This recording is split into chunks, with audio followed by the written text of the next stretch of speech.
Have you ever been stuck in that loop? You know the one. The more you like someone, the more you show it, and the faster they seem to disappear? It's confusing, it's frustrating, and honestly, it's super common. So in this explainer, we're going to dig into what's really going on and find a much healthier way to connect. And this question, it comes from an 18-year-old who's right in the thick of it. And it perfectly captures that feeling, right? That paradox where it feels like to get the connection you crave, you have to pretend you don't even want it. So what's the deal? Well, this whole situation, it kind of backs you into a corner, doesn't it?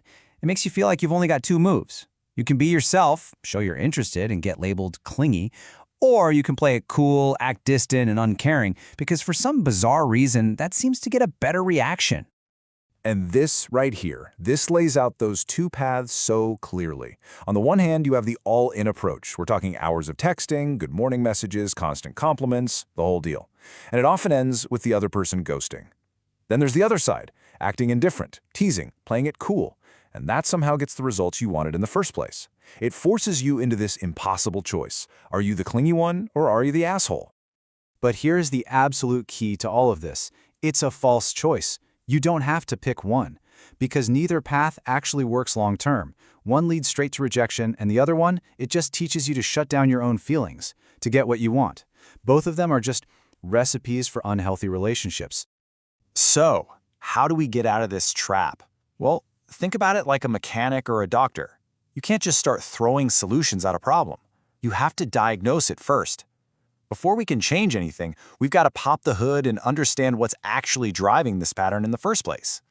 And this old saying, it pretty much hits the nail on the head. So many of these connections that go sour, they start out incredibly intense. It feels like you've been strapped to a rocket. But the thing about rocket fuel is, it runs out fast.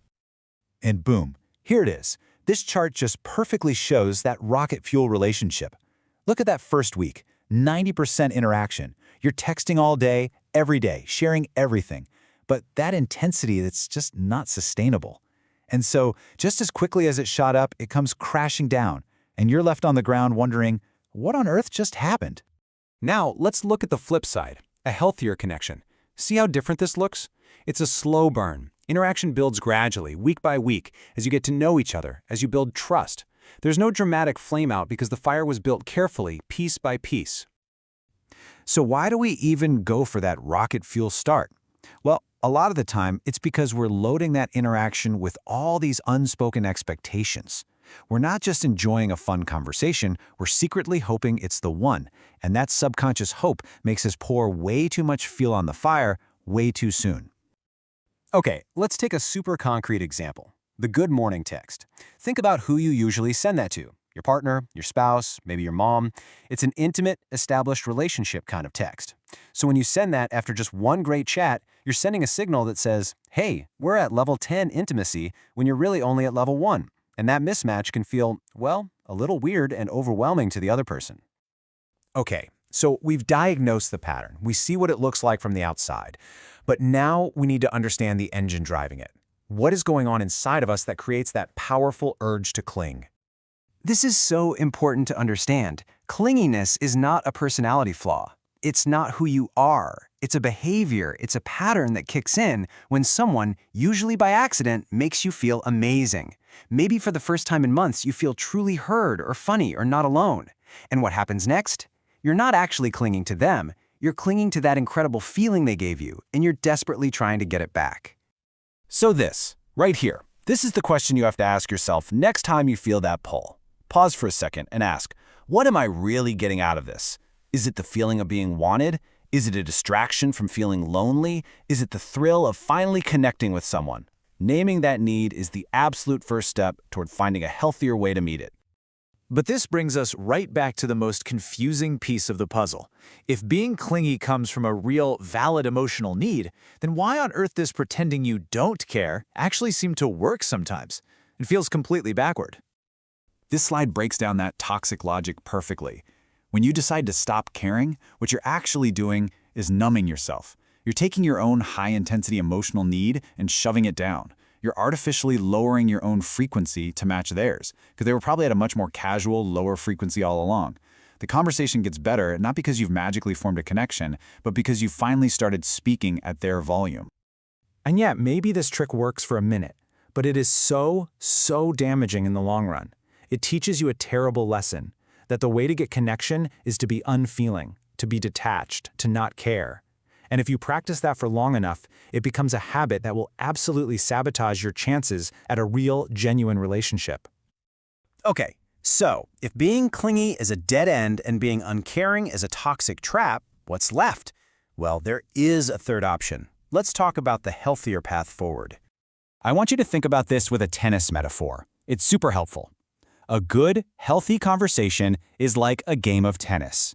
But when we get into that clingy pattern, we stop playing tennis and we basically turn into one of those tennis ball machines.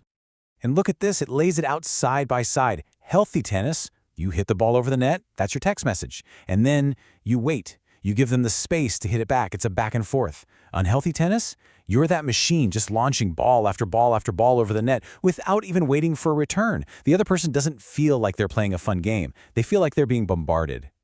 So here it is, your healthier toolkit. These are the things to focus on. First, understand yourself. What's that emotional need you're trying to meet? Second, consciously pace the interaction. Let it be a slow burn. Be direct when the time is right, but also remember to consider where they're at. And finally, and this is a big one, give them space. Let the ball sit in their court. Let them initiate too. And I love this point. We always think that defining the relationship has to be this big, scary, dramatic talk. But it doesn't. You can have these little check-ins with friends or anyone you're getting to know. Something as simple as, hey, I've noticed I'm always the one reaching out to make plans. Just wanted to check in and see if you're still interested in hanging out. It's not aggressive. It's just clear and respectful. So in the end, the way out of this isn't about choosing between clingy or uncaring. That was a false choice from the start. The real path forward, the third option, is all about self-awareness. It's about understanding you, understanding them, and finding a healthy pace that works for both of you. And I really want to leave you with this final thought to chew on. We spend so much energy trying to figure out the magic formula to make someone else want us more. But what if we've been focused on the wrong goal this whole time? What if the point isn't to be wanted more, but to use these moments to finally understand what it is that you truly need? Because that's where the real power is.